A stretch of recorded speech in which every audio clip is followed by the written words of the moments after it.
Hello, everybody, and welcome to the Burgundy Zone. I am your host, Kyle, and I'm joined by my two co-hosts, Michael Hall Yo.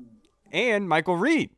Hello, it is fantastic to be back there, Kyle. It's been a nice 2-week hiatus. Yeah, you were on vacation and well-deserved. We are also joined for the first time by the Washington football team editor, Kyle Stackpole. Thank you so much for joining us tonight, Kyle.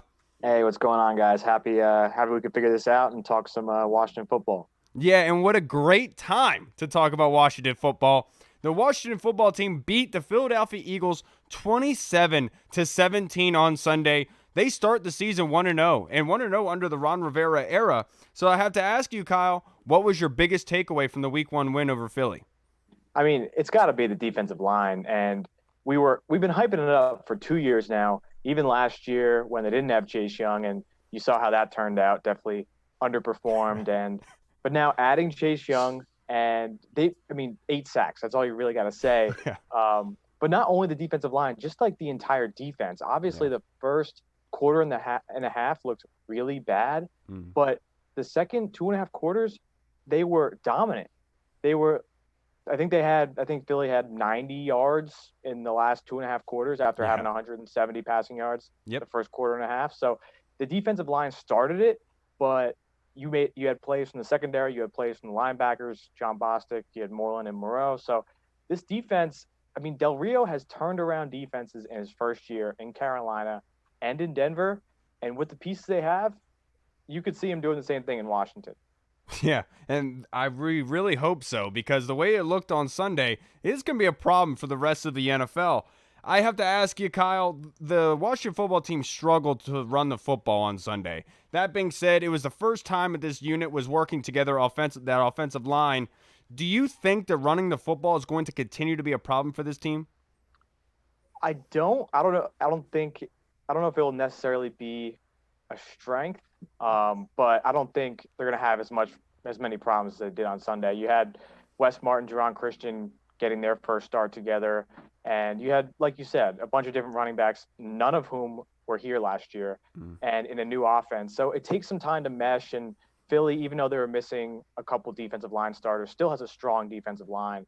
So I think as they get it figured out and as they really understand how to use each running back, and then as the left side of the offensive line gets more comfortable, because Ron Rivera said it yesterday. He said the guys got smacked in the face in the beginning, and Wes Martin and Jerron Christian got hit pretty good. You got put on skates. For some plays, yeah. So the fact that but the big thing was Rivera said they were able to bounce back, and they realized after that first quarter that, hey, we belong here. We belong to be with the starters. And you saw as the game got on the offense, because the defense kept them in the game, but the offense had to make the plays to get it done. So I think you're definitely going to see a better running game going on, and I'm excited to see Antonio Gibson too. Yeah, and to piggyback over kind of what you were saying, not having a preseason, I think, really, really affected a young team like this. I mean, you talk about the young pieces that they have on offense and then learning a new system, and they might not get going necessarily for a few weeks, but as long as they can do enough and to not lose the game, which is kind of what Dwayne Haskins did, then I think that they'll be okay. Yeah, for sure. And I think the fact they were able to make plays when they were there. Yes. During that drive that led to the go-ahead touchdown, Dwayne Haskins had 2 third and 8+. Right. Got the first down to Logan Thomas, got the first down to Dontrell Inman. So when they needed to make the plays, even when they didn't have any preseason to figure it out, Haskins was still able to find these guys and get the ball into the end zone. So I thought it was a really promising start. Yeah, and how about that heads-up play real quick? My bad, Kyle. You're good. Where Logan Thomas caught the ball short of the yards, wasn't touched, realized it, and the football IQ to dive forward and pick up the first down. That's just a quarterback, man. That's somebody who knows the game. Yeah, really.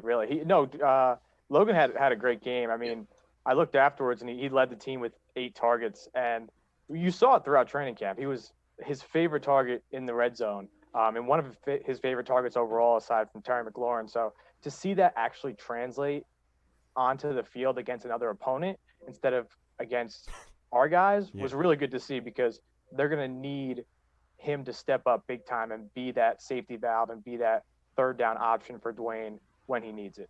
Yeah, and Logan definitely proved that on Sunday. for Dwayne Haskins. Now, I know I have a really tough question for you, Kyle, and it's a really hard one to answer given the circumstances, but who was your MVP of the game on Sunday, if you can choose one?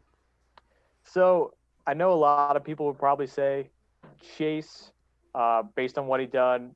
Ryan Kerrigan breaking the record, and I was going to go with Kerrigan until about 2 seconds ago, but I think I'm going to go with Ron Rivera. All right. Just because first game, I mean, the guy, he's going through cancer. He's dealt with all this stuff in the offseason, and he had to get an IV at halftime just to be safe and make sure he can coach the second half. You've had no offseason, no in-person offseason, weird training camp. So the fact that he was able to do all of this stuff and the team goes down 17-0, he's still able to rally them and to beat Philadelphia, a team they haven't beaten in the past 6 tries. It's unbelievable. It's a crazy story, and the fact that he was able to get this done this early is just a testament to who he is as a coach, who he is as a motivator, and it really seems like the guys are behind him, and that's really good to know going into the rest of the season. Yeah, and because the one thing to me, what you're basically alluding to is that Ron Rivera being away 5 days a week, going and getting cancer treatment, for him being away, it's like when the cat's away, the mice play. That wasn't the circumstance here. The Washington football team reacted professionally. They continued with their work, and they went out and won it for coach. I think you're absolutely right with that, Kyle. The fact that he was able to get this kind of grip on the team already and have that kind of command over them just shows the kind of man that Ron Rivera is. A lot of credit to him and where this team is right now. Now, that being said, Kyle, one player that was missing on Sunday was Kendall Fuller, who the Washington football team re-signed in the offseason. He was not there week 1. Will he be there for the Arizona Cardinals, a very tough matchup and a team that has very good wide receivers?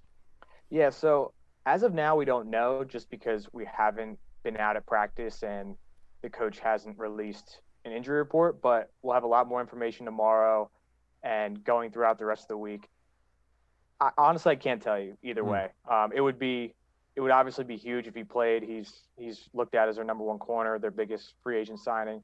But it was really promising what the other corners were able to do.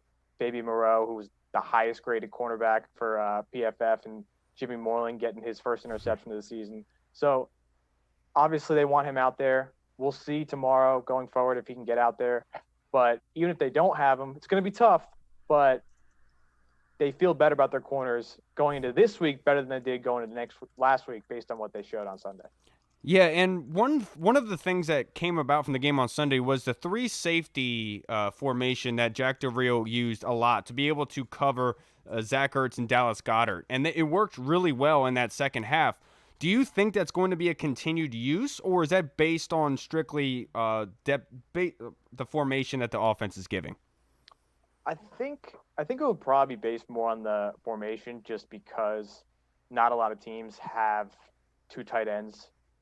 Not a lot of teams have 1 tight end that are as good as Dallas Goedert and Zach Ertz. So I think that was more of an adjustment that Jack Del Rio made, and it was a great adjustment. And hats off to Cam Curl, too. I mean, the guy, out of all the rookies, played the second highest amount of snaps offensively or defensively behind Chase Young. And he played really well. So I think that's just a veteran coach, a defensive mind, understanding what they're up against and realizing we need to make this adjustment and being able to get it done. So hats off to Del Rio for that. Yeah, absolutely. Now, that being said, with Haskins, what do you think his numbers are going to look like against the Arizona Cardinals? So I would say I think they'll look better than this week. Maybe something around, 250 yards passing, 2 touchdowns. I don't want to say an interception, but who knows? I think because they started so slow, but Haskins really gained confidence throughout the game, and I think he's really going to carry that into next week because now he's gone through a game in the offense. He's gone through a game with all of these different pieces, and it's not like Arizona has a crazy good defense. I think he's going to have a decent game, but I think the biggest thing for him is to keep making good decisions. Right. Even early on against Philly, he wasn't making the throws. He was kind of firing the ball in there instead of putting some touch on some passes, but he was throwing to the right guys, and that's what Rivera wanted to see. And then once he calmed down, he was still making those good decisions, but he had the accuracy too. So I think he's going to look much more comfortable, and I think you're going to see. I mean, I think Dwayne's ready for this role. This was kind of a big hump to get over because everyone with the offseason of, do we draft a quarterback? And then you have Alex Smith is back, and then you have Kyle Allen. So the fact that he got one game under his belt is going to be huge for him going forward. Yeah, going into next week, I know we match up pretty well with the Cardinals. I think that our strengths kind of match up very well with some of their weaknesses, and vice versa. Their strengths match up very well with our weaknesses. What is something that you're looking forward to as a major key for this game? What is a matchup like, say, our D-line versus their O-line? I think has to favor us. What's something that you're looking forward to? Yeah, I mean, I think that's the number one thing because I think Kyler Murray was sacked. I think he was the third most sacked quarterback last year. Yeah. And the offensive line did a pretty good job against San Francisco. I think they only allowed 2 sacks, but that's definitely a unit that Washington can exploit, and they're going to need to exploit. And then once they get in the backfield, they're going to need to contain Kyler Murray because he's just so dynamic that when he can get outside the pocket, coverage breaks down, and you have guys like DeAndre Hopkins, Larry Fitzgerald, they're going to make plays, and Kyler's going to find them. So really, I think stopping the run and containing Kyler, pretty much what they did this week. It's going to be a lot harder because Kyler's so elusive, but it's going to be the D-line because that's what makes everything easier for the linebackers in the secondary. So they had a good first showing. We'll see about next week. You kind of alluded earlier to the left side of the line and how they were kind of got hit in the face in the beginning of the game and kind of settled into their roles and got better as the game went on. They're going up against one of the top pass rushers in the league in Chandler Jones coming up this week. So how do you see the left side kind of faring going into this upcoming week?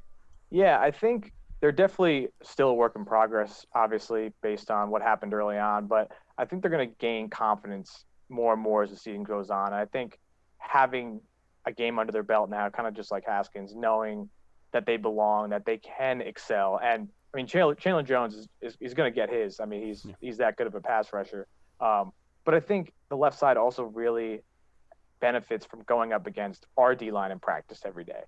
So the fact that they can get reps against Chase Young, Montez Sweat, Ryan Kerrigan, going against someone else, they're more prepared for it because they do it every day. So I think it was really just that initial issue. And once they got over that, it's going to be tough, but I think they will be competent, which is what the Washington offensive line and offense need for them to be successful. Yeah, and to wrap this up, Kyle, I have to ask you a question. You're on social media. I see that you're on Twitter, and the big talk of Twitter today is the fact that Allen Robinson and Odell are possibly on the trading block from their respected teams. Do you think that the Washington football team would be in the market for one of those wide receivers? I definitely think so. I mean, if I saw that I mean, not that this is my opinion. I got you. Any no according to sources or anything. It just makes a lot of sense. I mean, we worked out, I think it was 5 receivers yesterday, and just seeing from what we did in week 1, we need some more talent, some more star power there, and that's something where if we would, I don't know, hypothetically give Chicago, the 3rd round pick that we got in the Trent Williams trade, and you get a guy like Allen Robinson who has put up good numbers, and look who he's had at quarterback. Right. Hasn't been Tom Brady, Peyton Manning, Drew Brees. So I think Allen Robinson would be a better fit just because you have the distractions with Odell and I know that him and Terry McLaurin talked during the offseason, but I just feel like Allen Robinson could come in there. He's not only a number 1 receiver definitively, but he's also a veteran guy that can teach guys like AGG, Terry, Steven Sims. So I think it makes a ton of sense. And if they can get him, and then they also have the cap space. So if you wanted to trade for him, and then you end up giving him an extension, I think it makes a lot of sense. And that would really help out Washington's offense. Yeah, and not only that, I mean, we all know this offseason that they worked out, or they offered Amari Cooper a pretty big contract. Allen Robinson, I think, would be an even better fit. It just, like you said, if you really look at his career, he's never had a good quarterback, but he's always produced. He's very talented. He's not the diva like Odell is, and I just think he's somebody who could really grow with Dwayne and Terry McLaurin. And really, all of a sudden, if you add somebody like him to this offense, all of a sudden you actually got a pretty good set of pass catches out there. Yeah, at that point, it's not really looked at as a work in progress. It's like these guys can develop into a competent offense, and then you combine that with the defense, and you got to mention the special teams. I mean, Tress Way was awesome again yesterday. So the defense and special teams are strong. And if you can add a guy like that, and Antonio Gibson can start performing like he looked like in practice, then you got a squad. Then it's not like, okay, we're just building this year and next year's a year. Then it's like, hey, why can't we don't have to rely on the defense this year? Right. Yeah, and that too. You don't have to strictly rely on the defense. You can take shots downfield because, I mean, Dwayne's got a big arm. He's got to be able to take shots downfield, but you need to have players for him to throw the ball to and who can get open. So, yeah, I haven't heard anything. I mean, I've just been following Twitter like you guys. I mean, I know I guess he like requested a trade. Yeah. But, yeah, I mean, when I first saw that, I'm like, damn, that would be very nice for Washington. I'd offer one of those thirds or a second-round pick for him. Absolutely. His agent is saying that his agent is saying that they didn't request a trade. That was just tweeted out by Adam Schefter. But they are requesting a contract extension, but who knows? You know how these things kind of go, Kyle. Well, Kyle, I really appreciate you taking your time out and coming on to this podcast. I know you're very busy. You guys are the social media team over at the Washington football team have been very busy the past couple weeks. I really appreciate you taking the time out. Of course, guys. Thanks for having me. And, definitely would love to do this again after another game. Sure, we'll have a lot more to talk about. Absolutely. Yes, sir. Thank you for all you've been doing, man. You guys are killing it over there so far. Appreciate it. You guys, too. I love all the work you guys have been doing. I appreciate that, Kyle. Best of luck to you, sir. We'll talk to you again. For sure. All right. Bye.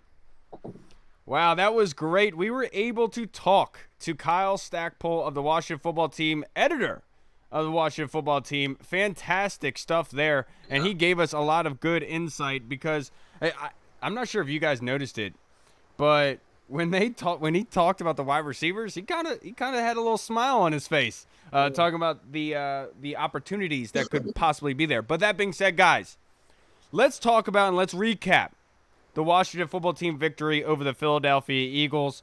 We're going to hand out our game beers, not game balls, game beers. We're going to give a beer to each one of us. Going to pick a player to give a beer to that we think deserves to kick his feet back, have a beer, and enjoy the afternoon. We're going to go over that, and then we're going to talk about the latest rumors about the Washington football team, and then we're going to recap the NFL altogether over the weekend. And that being said, guys, it's here. Game beers. Let's go to Hall. Who do you think deserves a big, fresh, cold pint of beer, Hall? Well, honestly, we talked about it before we started recording, and I had picked Ryan Kerrigan because obviously he got the 2 sacks early in the game, broke the record, passing the great Dexter Manley of the former Redskins, currently Washington football team. But as we're sitting there and we're listening to Kyle and interviewing and stuff, I was just kind of thinking in my head here and there, and I was like, you know what? I'm gonna revert back to when we were on Twitter and I was scrolling through. 4th and 1, when Riverboat Ron decides to go for it, the Peyton Barber run to the outside. My game beer goes to friend of the show, my man, Morgan Moses. Yes, dude. This is his best game in a while. That is a fantastic pick. Good one. Very good one. I don't think if I can remember correctly, I don't think he gave up a sack the whole game. No. Throughout the whole game. But if you watch that 4th and 1 play, honestly, I don't even think Peyton Barber gets anywhere close to that first down. If Morgan Moses is not out there leading the way, just legitly pushing that player down into the end zone. Dude, he pushed him to the stands. That's what I'm saying. Yeah. He might be pushing him as we speak. Who knows? But that's my game pint. My man gets the game beer. Kick your feet up, relax, and enjoy this dub. Shout out to Morgan. Absolute shout out to Morgan. He deserved it. He had an absolute great game. There was another pancake that he had in the end zone on the first Peyton Barber touchdown, which was absolutely amazing. He played like somebody who turned their offseason around. My game beer. I'm going with John Bostic. The first ever start for him. He gets 8 tackles and a huge sack late in the game. That was a turnover on down to the Philadelphia Eagles that actually solidified the win for the Washington football team. A lot of credit to John Bostic. He deserves this cold beer to wash it down and enjoy himself. Enjoy the afternoon, John Bostic. You earned yourself a spot on this list. You had 8 tackles. You were all over the field. In the second half, you played your ass off. And I think he had 4 quarterback pressures on top of it. He was all over the field. John Bostic's my game beer. Where are you going, Reed? So I was originally going to go with one of the members of the D-line, the defense that produced 8 sacks. I was originally going to go with Chase Young, but I think that was a little bit too easy. I was also thought about Kerrigan, of course, becoming the franchise's all-time leader in sacks. And, of course, this D-line, they got to Carson Wentz. They are very lucky that Carson, Young, Glass, Wentz didn't get hurt this game. But I'm going to go ahead and switch gears a little bit. I'm going to go with Dwayne Haskins for a couple of reasons. Number one, of course, since Coach Ron Rivera was getting a planned IV during halftime, Dwayne Haskins went in there by all accounts and lit a fire under this team's ass. In the locker room, he took over, he riled them up. And not only that, but he did exactly what we have been talking about all offseason. We don't need Dwayne Haskins to go out there and be Patrick Mahomes. We need Dwayne Haskins to go out there this season and be Alex Smith. Be a game manager. Don't make mistakes. Go out there, just do enough for us to win, and that's exactly what he did. And I think that Dwayne Haskins, go ahead and have yourself a beer. I'm not sure if you drink too much. I know you've lost a little bit of weight this offseason, but if you do, make sure that you have one. They can be an O'Doul's if you want. Just drink one. You earned it. To Reed's point, I just want to let this be known, JP Finley, if you ever see this. Didn't I say that we could win the game and have a good season if we run the ball, which wasn't as good as I thought it was going to be, but still ran the ball fairly well. And played a hell of a good defense. Right. Look what happens. We got that fresh, hot dub. Yeah. A divisional win that is absolutely huge. I've talked about all offseason. I expected this Washington team to walk into week 1, punch Philadelphia in the mouth, and prove a lot of people wrong and show the NFL this team is legit. And that's exactly what they did on Sunday. 8 sacks on the day, getting after Carson Wentz in that second half. Absolutely a lot of credit to Jack Del Rio. Yes. The fact that he was imagine this. You have a plethora of pass rushers. Now ask yourself, how are you going to be able to rotate those pass rushers in with being able to give everybody an opportunity to get sacks, to be able to get pressure on the quarterback? It's really hard to be able to bring that combination of players on. Jack Del Rio was able to get Ryan Kerrigan in position for 2 sacks in the first half and to get the record. A lot of credit to Jack Del Rio and the scheme that he came up with because it was absolutely perfect. Right, and his adjustments, too, like we had talked about, using the 3 safeties, putting Cameron Curl in there after we'd been getting torn up by 2 fantastic tight ends. After that, they really struggled to get anything going. And like you said, everybody's talking about, they're like, oh, well, it was the Eagles. They were basically playing practice squad offensive line. I mean, I don't care. An NFL offensive line should not give up 8 sacks. The next closest teams in the NFL have 4 total team sacks. We have double that already. And it's just, I think it's more of they dominated that offensive line like a good defensive line should. And that's exactly what happened. How refreshing was it to see, again, shout out to Jack Del Rio, on third down, actually bringing some blitzes and bringing some pressures from the linebackers and even from the cornerbacks and safeties at some point. Yeah. I mean, how bland has the third down defense been over the past couple of years with Manusky back there? And I'm not trying to take shots at Manusky. Obviously, if you're a coordinator in the NFL, you know what you're doing. So some level. But with that being said, it's just on a whole nother level when you got a guy like Jack Del Rio who's been in the league for X amount of years, played the linebacker position coming up in the league. And, I mean, just like Stackpole said, just knows how to turn the defense around in their first year and knows how to utilize key players like Chase Young, Ryan Kerrigan, Troy Apke, Landon Collins. So, I mean, that's what I really took away from the defense. Yeah. And it's going to be a defense that puts pressure on people on second and third down, and they're not going to be scared to bring the blitz and bring some pressure. And I mean, Jack, though, just those adjustments on the fly, which we never really saw from Manusky. We didn't see from Joe Barry either. Being able to notice what the offense is doing and take that away from them and try to match up well against them. We're going to have some pretty big tests coming up over the next 3 weeks. We face 3 quarterbacks that are fairly mobile and are very good at getting out of the pocket. We face Kyler Murray, Baker Mayfield. Say what you want about him. The guy does make plays behind the line of scrimmage, and Lamar Jackson. We're also going to be going up against 3 pretty good pass rushing teams. We're going to be going up against Chandler Jones, followed by Myles Garrett, followed by a stout Ravens defense. So these next 3 games, it's really going to show where we're at coming up over the next few weeks. Yeah. And they have a chance to go 3-1. I don't. Is it likely? I don't know, but they really have a realistic chance of doing that. Yeah. Now that being said, early on in that game, I was very pissed off. I want to get We all were. I want to get your guys' feelings. What were you thinking when the Washington football team was down 17-0?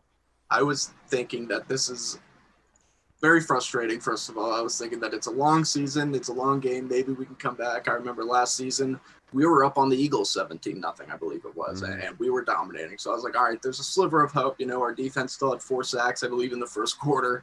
So we can turn it around. And all of a sudden the offense got going a little bit, played good enough, chewed the clock, got a touchdown. And next thing you know, the Eagles can't do anything. They can't block. Granted, the Eagles did have some injuries. I know Brandon Graham went out, Vinny Curry went out. Their offensive line was in shambles, but they just couldn't do anything about it. And like I said, I'm not even joking about this. Carson Wentz is very lucky that he did not get hurt. That guy gets hurt all the time, and he is extremely fortunate that he did not get destroyed by one of those 8 sacks. Yeah, I mean, to say if I wasn't like blown or like down or pissed off would be clearly a lie. Because if you were watching that game and you weren't, then you're like, I don't know what you were watching. Right. But with that being said, I've been saying this for like legitimately like years now. And if you want to go on Chris Burrell, shout out to Chris Burrell, his Facebook post when he was trying to fry up the Washington football team, but right before halftime, blah, blah, blah. I commented on that, John, and I said, you do know that we play one good half and one bad half, like legitimately for like 10 to like 12 games out of the year. Yeah. So with that being said, don't be surprised if we come back in the second half and y'all get the L. And about an hour and a half later, I checked his comments on the post. He was real quiet, along with the rest of social media, and along with the rest of Philadelphia fans, unless they were yelling at Carson Wentz because he was like literally on the ground. 8 out of 10 times you would drop back. Yeah. So with that being said, yeah, I mean, like I said, I was pissed, but at the same time, I had a slither of faith because I knew there would be a chance for a better second half because of how horrible the first half was. Yeah, and to me, like, I was pissed off not because I thought that the team sucked. I was pissed off because they legit just weren't playing well. Being penalties. They were doing these really stupid penalties that was prolonging drives for the Philadelphia Eagles. I know Landon Collins had one. There was another one. I think it was Troy Apke when he dove down with his helmet, extended the drive for them. And then the blown coverages. There is no excuse. There is no excuse for giving up a fly route on 3rd and 22. I don't care who you are and who you're facing. There needs to be safety help over the top. I'm not sure who needs to be blamed for that, if it's Jack Del Rio or if it's Troy Apke or whoever. That was ridiculous. That's why they were down 17-0. And so I was sitting here thinking, look, if they can shore up this, then they have a good chance. And that's what they did in the second half. And one thing that's not being stated enough that I think that's not getting a lot of credit is the offensive line not having any penalties. They didn't have holding calls. They weren't giving up a bunch of pressures on Dwayne Haskins. They had a very quiet, mediocre game. I'll say mediocre because they couldn't run the ball well. But give a lot of credit to Philly. They've been a very good rush defense. But the fact is, they had a good, solid game. A lot of credit to them because, you know, as much crap as everyone's giving this team and their offensive line and how bad they could be, you would think going against a good defensive line like Philly that they would be getting holding calls left and right, and that didn't happen. Also, I want to say to everyone talking about, oh, well, they were injured. And well, guess what? We've been injured like for the last 3 years. And whenever we bring it up, it's all, oh, no, you guys just suck and blah, blah, No, blah. next man up, bro. Next man up. Yeah. And of course, whenever it happens to your team, you got the same excuses we did the previous years. So I don't want to hear that no more. I don't want to hear it either, Hall. I'm right there with you. I don't want to hear it either. A lot of credit to this team. It was a total team win, in my opinion. It's really hard to be able to pick an MVP for this game. I'm gonna to be perfectly honest with you. But Kyle earlier stole my thunder here. It's Ron Rivera. The fact that he was able to have this kind of grip on the team is huge to me. The fact that they were able to continue being professional while Ron Rivera is out and not being at practice says a lot about the professional nature of this team, about the leaders that are in the locker room. I've alluded to it on previous podcasts. I said it to it on Andy's show. You know, it's as corny as it is. Like I'm so proud of this team. You know, given with everything that's happened in this offseason, changing the name, with getting rid of Bruce Allen, everything, the whole offseason, the sexual assault, the WAPO articles, all of it. And they come out and they do this for Coach in such a crazy, traumatic time. I'm just so proud of them and the product that they were able to turn it around themselves and get it down on Sunday. I'm so proud. And not only, I mean, we talk about Ron Rivera and then the adjustments that Jack Del Rio made, but I also want to give a shout out to Scott Turner. Scott Turner, the offense didn't blow you away with their numbers, obviously, but his play calling was very good in the sense that he gave Haskins enough time. He masked the weakness of the left side of the line. Haskins didn't get sacked that much, which everybody expected him to. And I know that they struggled running the ball, but I think that they will get better. Like we said, they didn't have a preseason. It's going to take this offense a little bit to get going with a young offense, learning a new scheme. And I really think that Scott Turner, for what he had, I think that he actually called a pretty decent game. Like you said, getting the ball out of Haskins' hands quick, to not get sacked, to not have pressure on him. I really like what they did. Yeah, and a lot of credit, because I said it on Burrows' pod the other day, but when they scored that touchdown to Logan Thomas, I thought that was huge. Yes. And that was a huge point for them, because they went down the field and scored that touchdown without play action, without running the football, just straight up passing. And generally with Dwayne, you're going to need play action to be able to get that separation.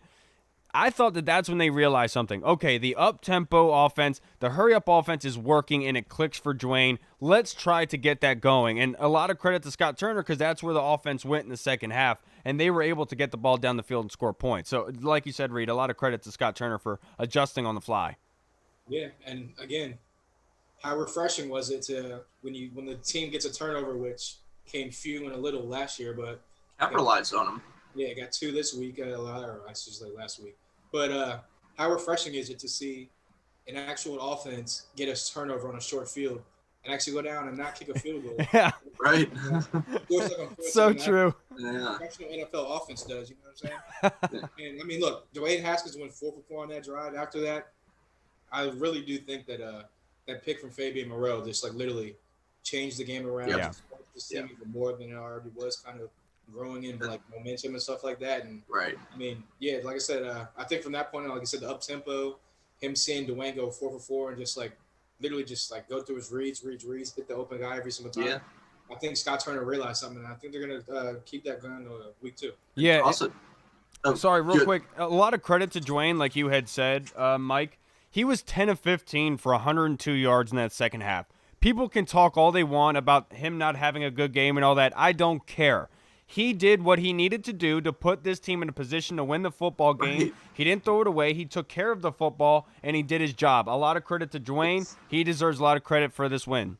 Yeah, and it's amazing. Like we had talked about, when Alex Smith goes out there and puts up the exact same numbers that Dwayne Haskins did, which is little known fact. The last 3 times I believe Alex Smith played football, he had the exact same stat line that Dwayne Haskins had, with 178 yards, a touchdown, no interceptions. But he did enough for us to win. Everybody, I think, was expecting him to go out there and beat Patrick Mahomes, go out there and just have this huge game, and that's not where he's at right now. But now he was getting bashed online. He was getting bashed on Twitter for not doing that, and it's like, you guys praise Alex Smith for playing mistake-free football, but you don't give Dwayne Haskins credit for being a young player and doing that. Come on. And also, I just thought it was so important after the Fabian Moreau interception for Jimmy Moreland to come up there and get a pick, because Jimmy Moreland, we all know he's got a nose for the football. He's a very talented young corner. But I was just thinking the entire time, like, we need another interception, but how often is Carson Wentz going to throw 2 interceptions in week 1? Carson Wentz always has a very good touchdown to interception ratio all throughout his career he has, and he was getting beat up, but I didn't think there was a chance for one, and then he almost did an exact duplicate play, and Jimmy Moreland went up there and almost returned it for a touchdown. It was just shout out to those corners, man. I mean, they would have had 3 interceptions if Leonidas that was that jumped off sides when I think Chase. Yep. When Chase Young hit him when he was throwing. Yep. And they had the fumble recovery on the sack. So I mean, that would have been 5 turnovers. Yeah. 5. Yeah. So 5. They had 3. So yeah, I mean, hats off to this defense, man. Like Kyle Stackpole said, we've been kind of hyping up the defense for the last 2 years, and they've just badly been underperforming and really underwhelming. And I'm gonna keep saying it's really refreshing to actually see the team actually live up to what they can actually do and their potential. Yeah, and that being said, we had talked about it with Kyle Stackpole. Let's debate here, guys. Just debate a little bit. The Washington football team, it's come into fruition that maybe Allen Robinson wants out of Chicago and wants a trade, or Odell Beckham is on the trading block. So let's debate, guys. Should the Washington football team trade for one of these wide receivers, and why? Yeah, I think that, of course, somebody like Allen Robinson, like we talked about, I think that he could really only improve. You got an extra third rounder this year from the Trent Williams trade. If the Bears aren't going to be able to re-sign him, they might as well get something for him. If you could offer a third, hell, I would even do a second round pick, just because I know that we have a lot of places that we need to fill with young players. But how often have we hit on second round picks over the last few years? It hasn't been that often. So if you can supplement that with a player who's a Pro Bowl wide receiver, one of the better wide receivers in the NFL, to go along with Terry McLaurin, all of a sudden Terry McLaurin's not going to be doubled every play. All of a sudden they're both going to be open. It's only going to help Dwayne Haskins. And we've got, like Kyle said, we got the cap space. I would do that in a heartbeat for Allen Robinson. Yeah, I actually agree with Reed. I agree with also everything Kyle Stackpole said. He pretty much echoed everything I was going to say. I think Allen Robinson is a better fit than Odell Beckham, even though obviously Odell Beckham's a better athlete, probably I would say a better overall wide receiver, better playmaker. But with that being said, I think Ron Rivera is trying to like have a certain kind of player in his locker room. Yeah. I think Allen Robinson would fit that wholeheartedly. Way better. We never heard any gripes about him down in Jacksonville. Right. Like Blake Bortles throwing him the ball. He was still putting up crazy numbers. Mitch Trubisky last year. You got Mitchell Trubisky throwing you the ball. You're still putting up above average wide receiver numbers, like top tier numbers almost. So I definitely think that him opposite Terry with Steve Sims in the slot would be great for this offense. It would definitely spread out defenses a lot more, open up the box a lot more, get the running game going a lot more, and better with Antonio Gibson and Barber. And again, like Kyle Stackpole said, that would be a great mentor for Antonio Golden or Gandy Golden. Someone like a tall, kind of like big body receiver. So yeah, I would love Allen Robinson and whatever it takes to get him up in the first round. Right. So Real quick, as much as far as we know, also Allen Robinson doesn't like to get his chest pooped on. So that I think that would just be a better fit. Shout out to Odell. Now you just reminded me that whole thing. Now I don't even want him anymore because I was going to sit here and go to Odell's defense and say why the Washington football team should sign him. No, but in all honesty, I do think that Odell would be the smarter pick. The reason why I say that is I know that he's kind of a head case, but early in his career when he had kind of a head honcho and Tom Coughlin running the show, he didn't act up as much. It wasn't until Ben McAdoo got there. It wasn't until last year with this whole Cleveland Browns situation where his attitude kind of flew off. And so I feel like if he goes into a structured environment like a Ron Rivera environment, this could be one of those guys that buys in and is kind of a leader for the rest of the guys because he is a mouthpiece. That being said, I think that could be a good situation for them. And this team in the wide receiver core, Terry McLaurin can do a lot on his own, right? And the one thing I worry about with Allen Robinson is that these quarterbacks aren't good quarterbacks, but the one thing you can say about them is that they're accurate. And with Dwayne, sometimes he can be erratic with the ball. I know. It can be erratic with the ball. And so if I'm going to go with a player, I want to go with the stickies. I want to go with the hands. I want to go with Odell, who's a vet that you could plug in right away. But that being said, given his weird likings in the offseason, whatever he does in his free time, I just don't think we should have that kind of headache on our hands. Shout out to Chief Keef's baby mama. Dude, that made so much sense when I heard that. After I watched that video, I was like, who is this broad? Why does she have a podcast? Who is this lady? And they're like, this Chief Keef's baby mama. I was like, that makes sense. That makes sense. My first question was, I was like, so wait, does Chief Keef like to get pooped on? Like, what's going on here? I can see it. Dude, I wonder if there's like a dating site for people that are into that. There is. I love how Reed answers like he's so confident in it. It is. Yeah, I don't know. Why would I?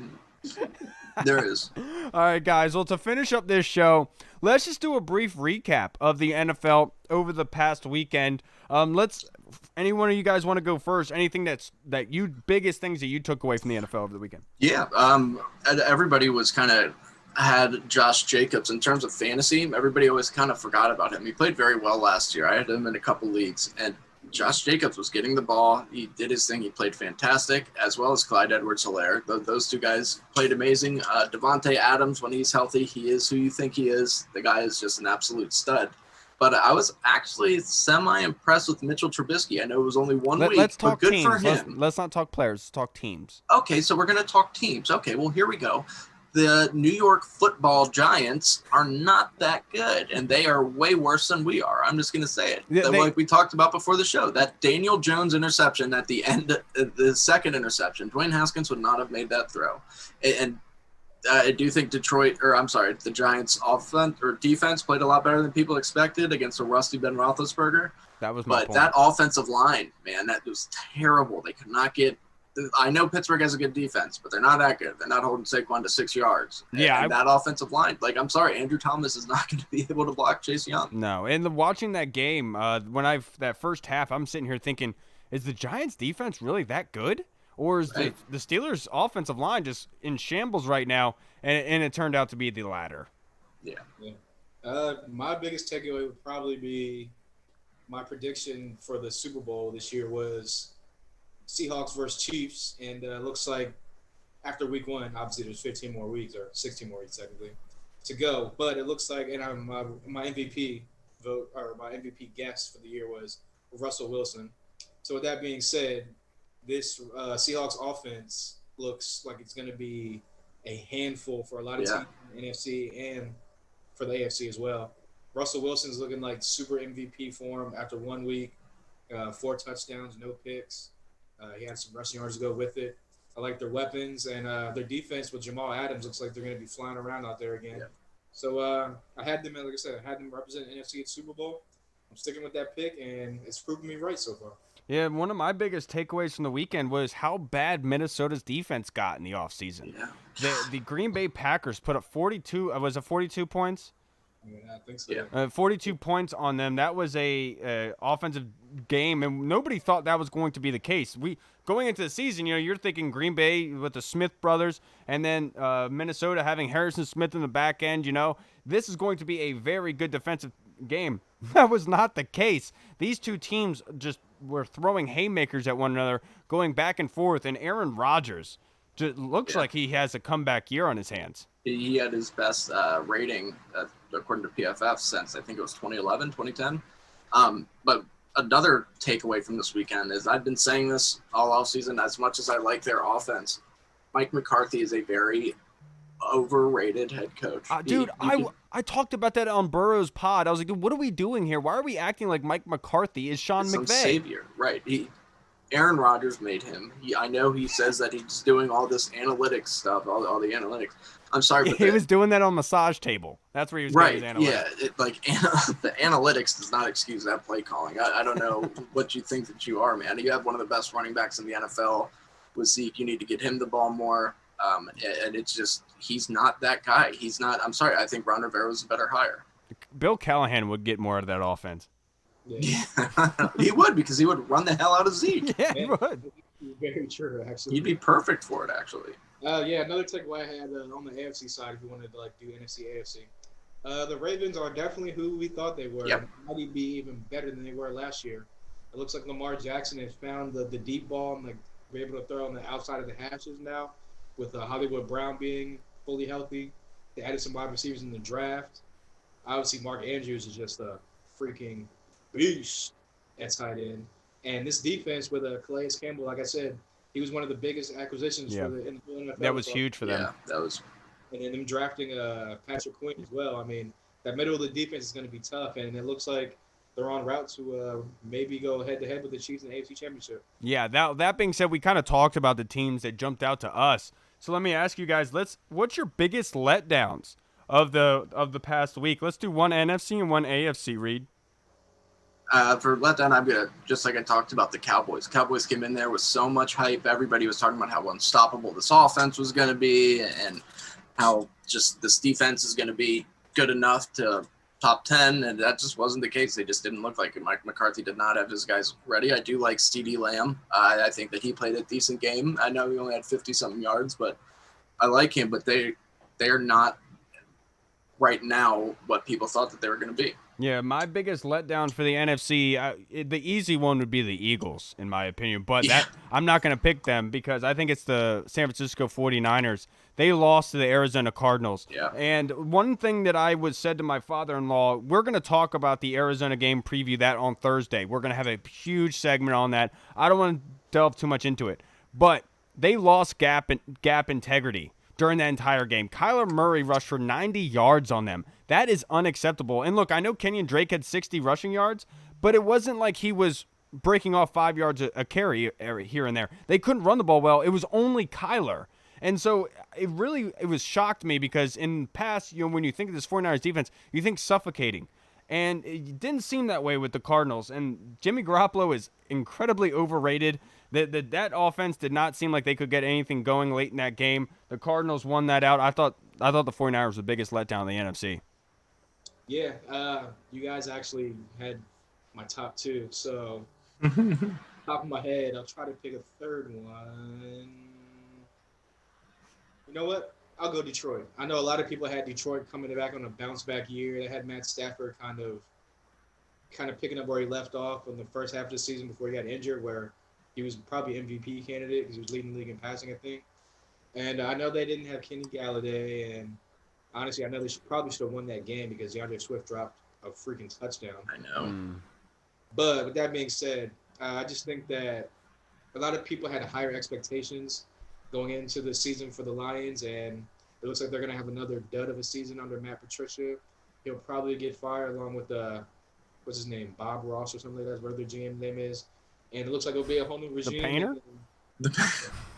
Whole new regime in Detroit next year. But yeah, definitely. Like I said, y'all took my top two, so I think Detroit was the big letdown, especially because a lot of people didn't even have Mitch Trubisky being a starter this year. Yeah. He got in the fourth quarter, and it looks like Aaron Rodgers throwing 3 touchdowns on him. So Yeah. yeah. In the AFC for a letdown, I'm going to go with the Indianapolis Colts. The Colts losing to the Jacksonville Jaguars, who everybody had rated as the worst team in the NFL. Everybody just thought that they were tanking. And this Colts defense, I mean, they were decent last year. Then after adding DeForest Buckner, you felt that they were really going to take a step forward. And they did.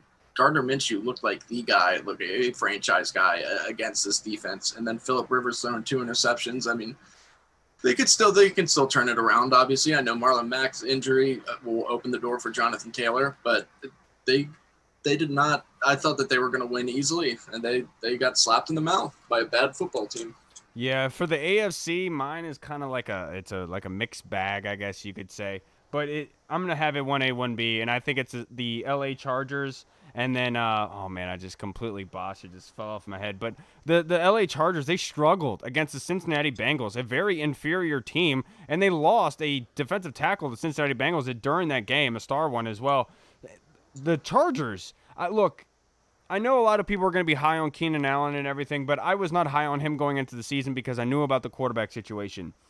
This offense is struggling, and it's struggling mightily. They are going to need help a lot because they're without Derwin James, and that defense is not as good as it was last year. I thought they were a big letdown. Now, the other one that I was going to say, oh my God, why can't I? Oh, the Tennessee Titans. I was not impressed with their play last night. I thought they took a step back. What about you, Reed? Oh, you already answered, didn't you? I just went. Yeah, sorry. Let's go, Hall. Yeah, I don't know. mine is going to be. It's more of a letdown because I've had bigger expectations. I didn't have them winning the game. I thought they would actually put up more of a fight. I'm going to go with the Cleveland Browns. I was just about to say them too. Yeah, because, I mean, obviously you got all that talent around on offense, your defense with a supposed MVP candidate, defense MVP candidate, Myles Garrett. I know they traded for the safety from the Jaguars whenever Odell Quick got injured. And, yeah, I just expected a lot more from that offense with Stefanski coming over, with him having a strong run game, with Dalvin Cook up there and him having Nick Chubb, which, you know, they can be 2A and 2B if you want to call them that in the league. Yeah. And him having 2 receivers with Diggs and Thielen. So I kind of figured he'd be able to know how to work with Odell and Landry. Yeah. And then Baker Mayfield. Man, oh man, I thought this was going to be your bounce back here. Obviously, it's only week 1, so you can still turn it around. But you looked horrible. And if you come out Thursday and lay another dud against the bum Bengals, you're going to be on the hot seat. It's not looking good for you in Cleveland, let alone you being a starter going forward next year.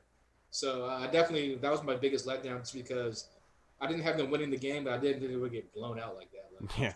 Yeah. There was 2 very different teams. And one thing to learn from that, Hall, is stop having expectations for the Browns. I think that's Look, when you got the like the most accurate quarterback in college football coming out, and then he gets to the NFL, and he just is one of the most inaccurate. Yeah.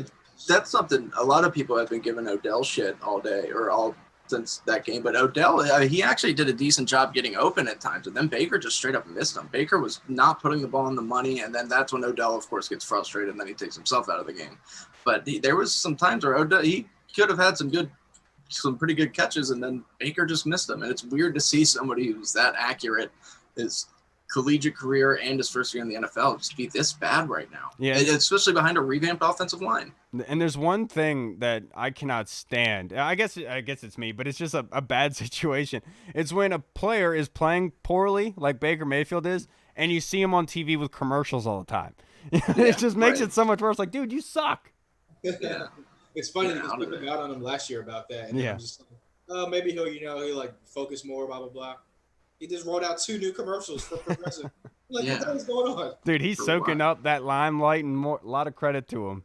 Yeah. How do you think Joe Burrow was calling LSU, being like, guys, I made a mistake.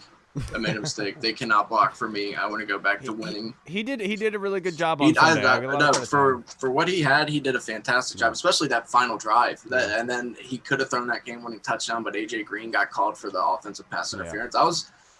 The Chargers defense is a good defense. I mean, they have 2 very good pass rushers. They have a good secondary. I know they're missing Derwin James, but so it was hard, especially with their terrible O-line. I just thought that they should have gotten Boyd the ball more, and then what are you going to do? Let's see if they can come out and beat this Cleveland Browns team on Thursday. I'm actually excited for that game. I'm going to watch Joe Burrow. It's going to be a good game. And that being said, on Thursday, we're going to be back with you guys with another episode. And that one, we're going to go into depth. We're going to go into mathematics. We're going to break down the game on Sunday versus the Arizona Cardinals. So that way we'll be able to dive in and give you guys some insight and a brief look into the game on Sunday and how that might go. All right, everybody, I'm Kyle.